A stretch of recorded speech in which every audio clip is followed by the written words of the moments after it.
Hello,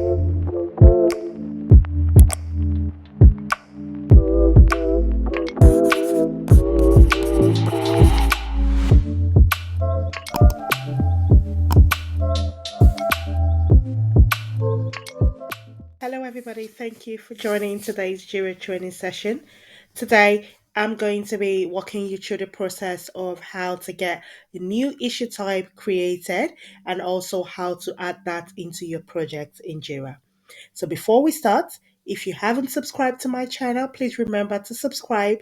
Give me a thumbs up if you do like the video and share these videos with the rest of your friends and colleagues. Thank you. So, let's start. So at the minute, I've opened up one of my projects. You navigate, get your project open. So before we start, key things you need to remember in terms of creating new issue type and adding it to your project.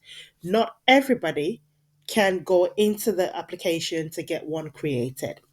If you are a project administrator, that means you're an administrator to your project, you will not have the permission to go into the backend system to create an issue type. Okay. So there are certain people that do have certain privileges. So for you to be able to create a new issue type, you would need kind of like a system administrator, right, to be able to go in and get the new issue type created.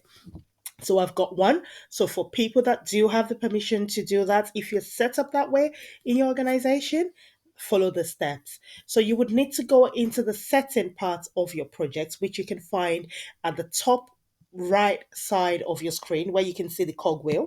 Once you click on the setting, you would see like a drop down list come up in there.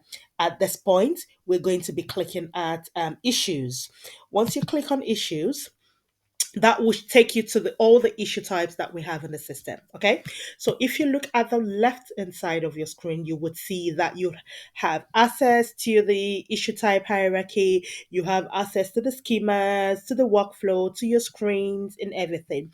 So for the purpose of this training, we're going to be focusing on the issue type. Okay, so first things you need to know: once there is a request to create a new issue type, I would always advise please check on the system if one issue type already exists. Because what you do not want to do is having to create a duplicate on the system. Okay, so right now, once you go into the setting part, it brings it in here. It will show you all the issue types that we have on the application, regardless of whether it's for your project or not for your project. Remember, this is the back end for the application as a whole and not for your project. So whatever issue types you're seeing on your screen means that's the issue type that you have for the application in general. Okay, so once you've looked through, bear in mind you have a search box in here. Say, for example, I'm trying to create a new issue type called text or called defect, improvement, release, issue. Regardless of what issue type you're trying to define in the system, you can literally type it in here. Once you type it in here, say, I'm trying to create an action issue type to track all our actions. Once you click on it, it will give you the options of, whether that issue type already exists. If an issue type already exists on the system, all you need to do is assign that issue type to your schema for it to become available for you for your project. So you do not have to create another one just because it's not been created for your project. I hope that's clear. Okay, so now I've clicked on action and I can see on the system that presently does not exist. So I can go in and create one for my project. Remember, every issue type you create, it's not being created for your project. You're just creating it and it's going to be accessible to every single project in Jira. Okay, so someone else within another team can go in and use the same issue type you've created or assign it to their schemas so that they can use as well. So bear that in mind. Okay. So now the action issue type doesn't exist in the system. So I can go ahead and create one for myself. So what to do that, I'll click on the add issue type and then I will call that action. right?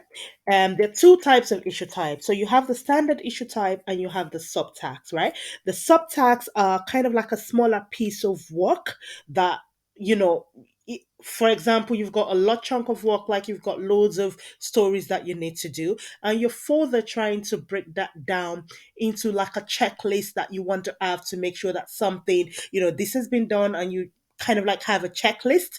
That's what you use a subtax for. A standard issue type, like your epics, your stories, your blog, your tags, are your standard issue types, depending on what you have defined. So you can specify if you want it to be a standard issue type or you want it to be a subtax issue type. So for the purpose of this training, we're going to be creating a standard issue type. So I'll specify that it's a standard issue type. You just click on that and then you click on add. Okay, so you can see now that that has been added to the list of all the issue types that we have for the organization, not for my project. Be clear on that. So now that you have created this, you would then need to go back into your project to now add this issue type to your project so it becomes accessible for you to use for your team.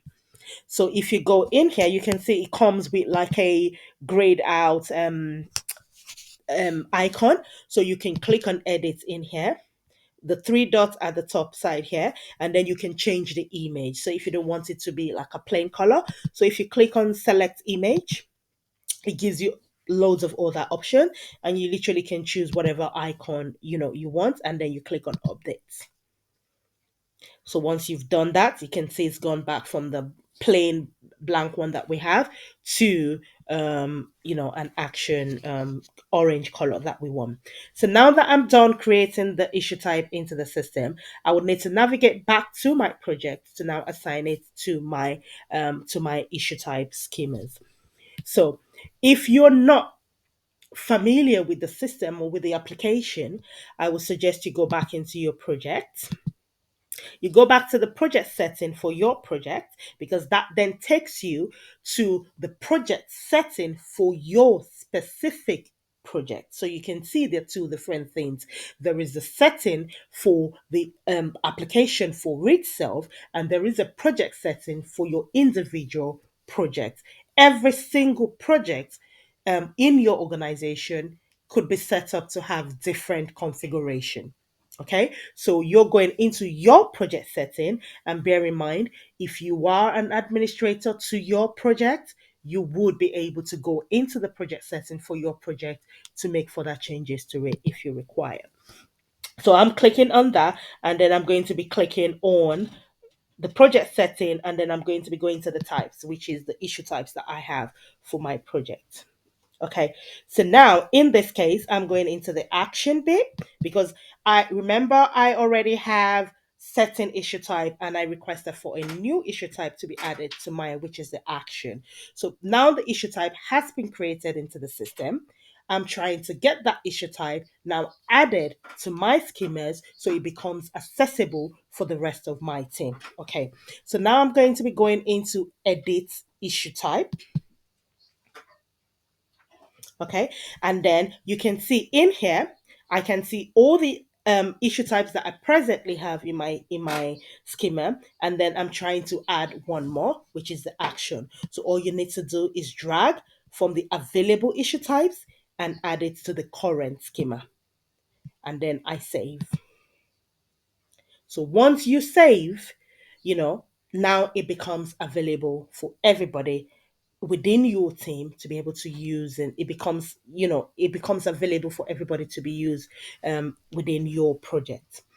Remember that every single issue type you have in the organization by default comes with a workflow. For some configuration, some projects could be set up to have different workflows for different issue types. Say, for example, you have your blog and your stories. Obviously, that will be a bit more detailed. You would have, for blog, you would have like quality assurance, you would have developments in progress, pending QA. You necessarily would not need all those statuses when you're talking about action. For actions, you basically would just need open in progress and close, or open in progress and done. So you probably would not want the same workflow as your story or your blog as you would want for an action, because you want to keep that as simple as possible. In my subsequent videos, I've talked about the different how to get workflows assigned to different issue type. But for the purpose of this, by default, once an issue type gets added to your schemas, if not specified, it goes to the default workflow schema that you have. So you can see the action is already gone to the default workflow that I have, which is the same as the one I would have for my epic stories, board, and tags. If you don't want that, you would need to go further and take that out and then create a new workflow to assign that issue type to that new workflow you've created. So I hope that is clear. I know it's quite a lot of information to take in, but if there's anything still not clear, or you've tried it and you get stuck in any of those, please do let me know. Leave me a comment in the comment section, and I'll be more than happy to take this step over again so that it becomes a lot clearer for you if it's still not clear. Thank you very much for staying tuned, and I'll hope to see you in my next video. Remember, before you go, subscribe, like, and share with the rest of your friends and colleagues. Thank you.